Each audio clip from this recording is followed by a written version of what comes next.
Ambassador, thank you so much for joining us here on America's Now. Yes. What was your reaction when you heard OAS Secretary General Luis Almagro proposed a meeting to discuss suspending your country from the OAS? Is this unprecedented because there have been some inflammatory exchanges between Almagro and President Maduro? Well, I was surprised, but at the same time, I found that Almagro was taking a kind of hysterical behavior, because since he was appointed, he hasn't stopped of trying to intervene in Venezuelan domestic affairs, and he has abused of his role as a general secretary. He's acting on his own with no authorization from the member states. So I was surprised, but at the same time we knew that it was going to be something like that when he started trying to intervene in Venezuelan political domestic affairs. Some of the member states are calling for dialogue instead. Some of them don't agree with what he's saying. Is it too late for dialogue? And what are you hearing from some of your counterparts in the region? It's never late to talk, to dialogue. If not, look at the US. I mean, they have started dialogues with Cuba, with Iran, with so many other countries where long histories of disputes and misunderstandings in countries.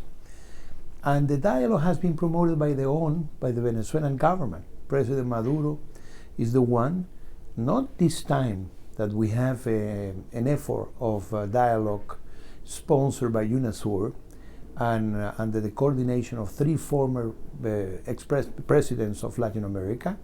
But in the past, this is not the first time that we have the initiative of promoting dialogue.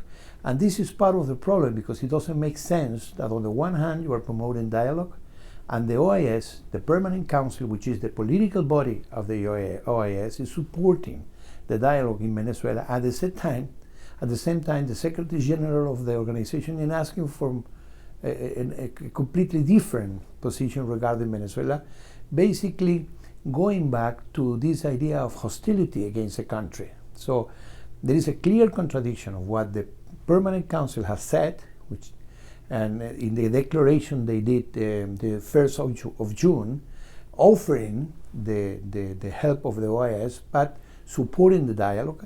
And at the same time, Mr. Almagro, who has already taken a political position regarding Venezuela since many months ago, and that he's asking for a kind of suspension of confrontation with Venezuela. And the other important thing is that one thing are the member states, and another thing is Mr. Almagro. Mr. Almagro sometimes he thinks that he would try to present himself as he was another state. He's not. He was elected by the states to coordinate actions.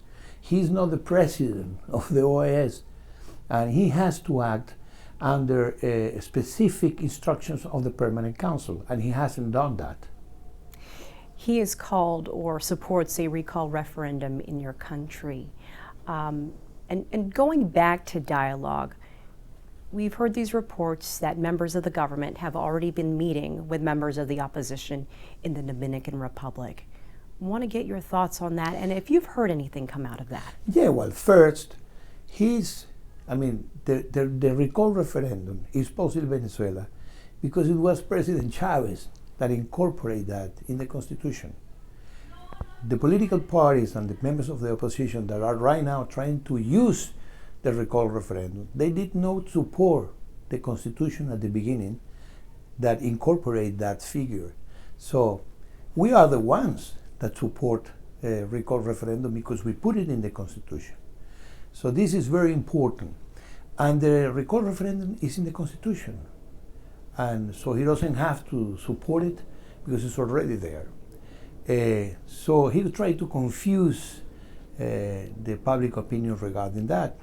And of course, there is dialogue. As I said, this is a dialogue that has been promoted by the President Maduro with UNASUR and 3 former ex-presidents, and that was supported by the Permanent Council of the OAS in the declaration of June the 1st. So this is what we have now. We have to give dialogue time to unfold. So it doesn't make too much sense that on the one hand you are promoting dialogue, and on the other hand this guy Almagro is insisting in a meeting of the Permanent Council to discuss his own opinion regarding Venezuela. He did a report with no mandate. No one asked him to do it.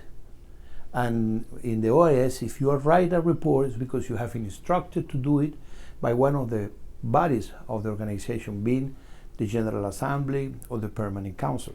At the same time, he's embracing the political position of the opposition, the ideas of the opposition.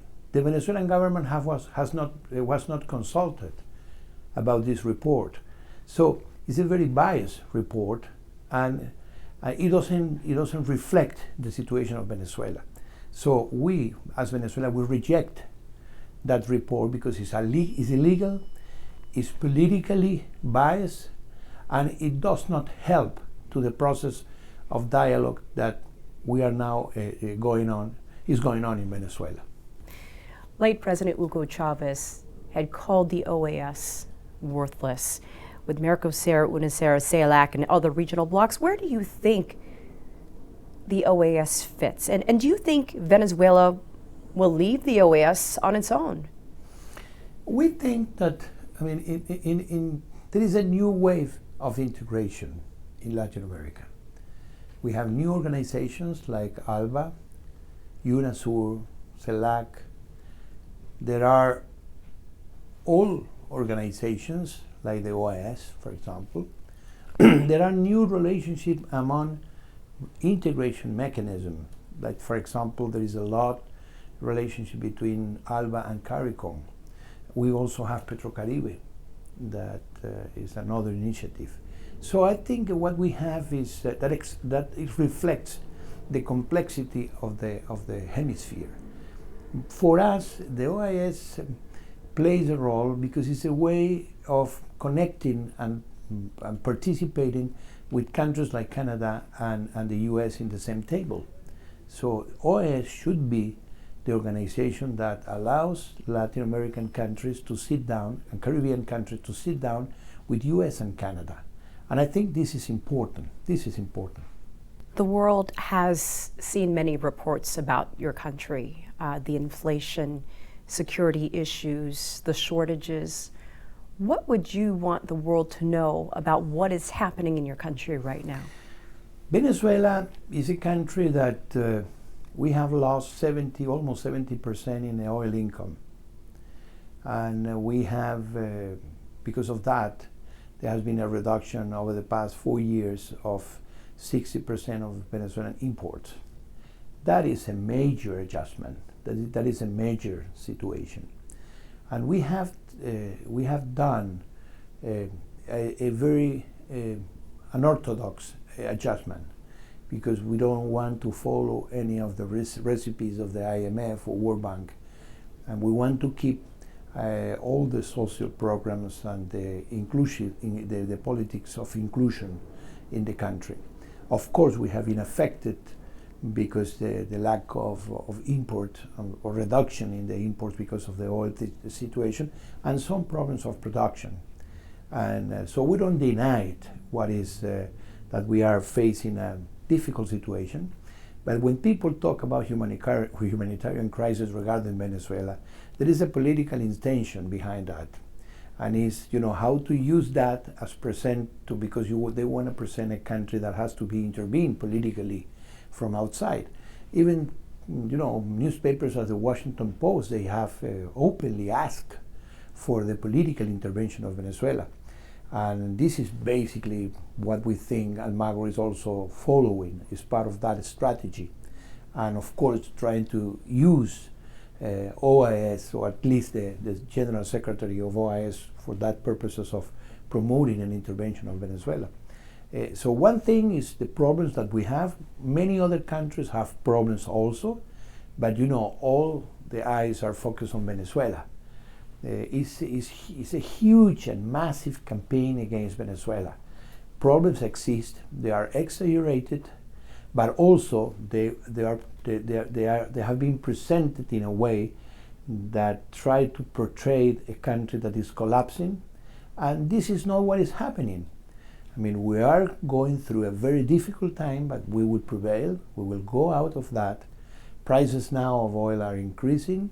We have the support of important allies like China or some Latin American countries, Russia, etc., that do that under the premises of cooperation and solidarity, and not trying, to use the problems that Venezuela have to promote a political intervention.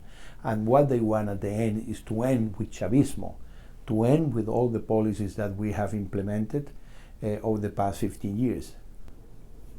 Ambassador, what do you think will happen when the OAS meets to discuss Venezuela? I think more and more countries understand that Mr. Almagro has been abusing of his role of Secretary General. Also, there is more and more people know that he has lost the diplomatic role that a man in that position should have, that he is a biased person, that he has a political stand regarding Venezuela, and he represents, he's taking the agenda of some political actors and players in Venezuela, and for that, my feeling is that more and more people are convinced that he has lost the legitimacy to talk about Venezuela. On the other hand, I think he is abusing also of the charter of the OAS, because if you want to bring the case of a country to the Permanent Council, there are only three possibilities of doing that. Possibility number one, that the country involved, like in this case Venezuela, will take the case of Venezuela, discussion or debate on Venezuela to the Permanent Council. Secondly, that another country or the Secretary General will do it with Venezuelan blessing. And the third, that there is not a government in Venezuela, so any other country or even the General Secretary should raise or could raise the issue of Venezuela to the Permanent Council. None of these three circumstances are existing right now. So I think there is a clear illegality in this action of Almagro trying to bring the case of Venezuela to the OAS. He has an interpretation, his own interpretation, but the only way, if you want to interpret the charter of the OAS, is the General Assembly, the General Assembly of the OAS, not the Secretary General that has the ability to interpret what the charter says. So there is no legal way of bringing the issue of a country without the consent of this country, and this is the case. So he's bringing on his own the case of Venezuela, and based on his political interests and his political visions of Venezuela, and this is not the role of a Secretary General of an organization like the OAS. It's going to harm the U.S., the OAS. The OAS is an institution that has lost a lot of credibility over the years, and I think unfortunately Almagro is not helping at all the OAS to gain or regain its credibility. Ambassador Bernardo Alvarez, thank you so much for joining us on America's Now. It's a pleasure.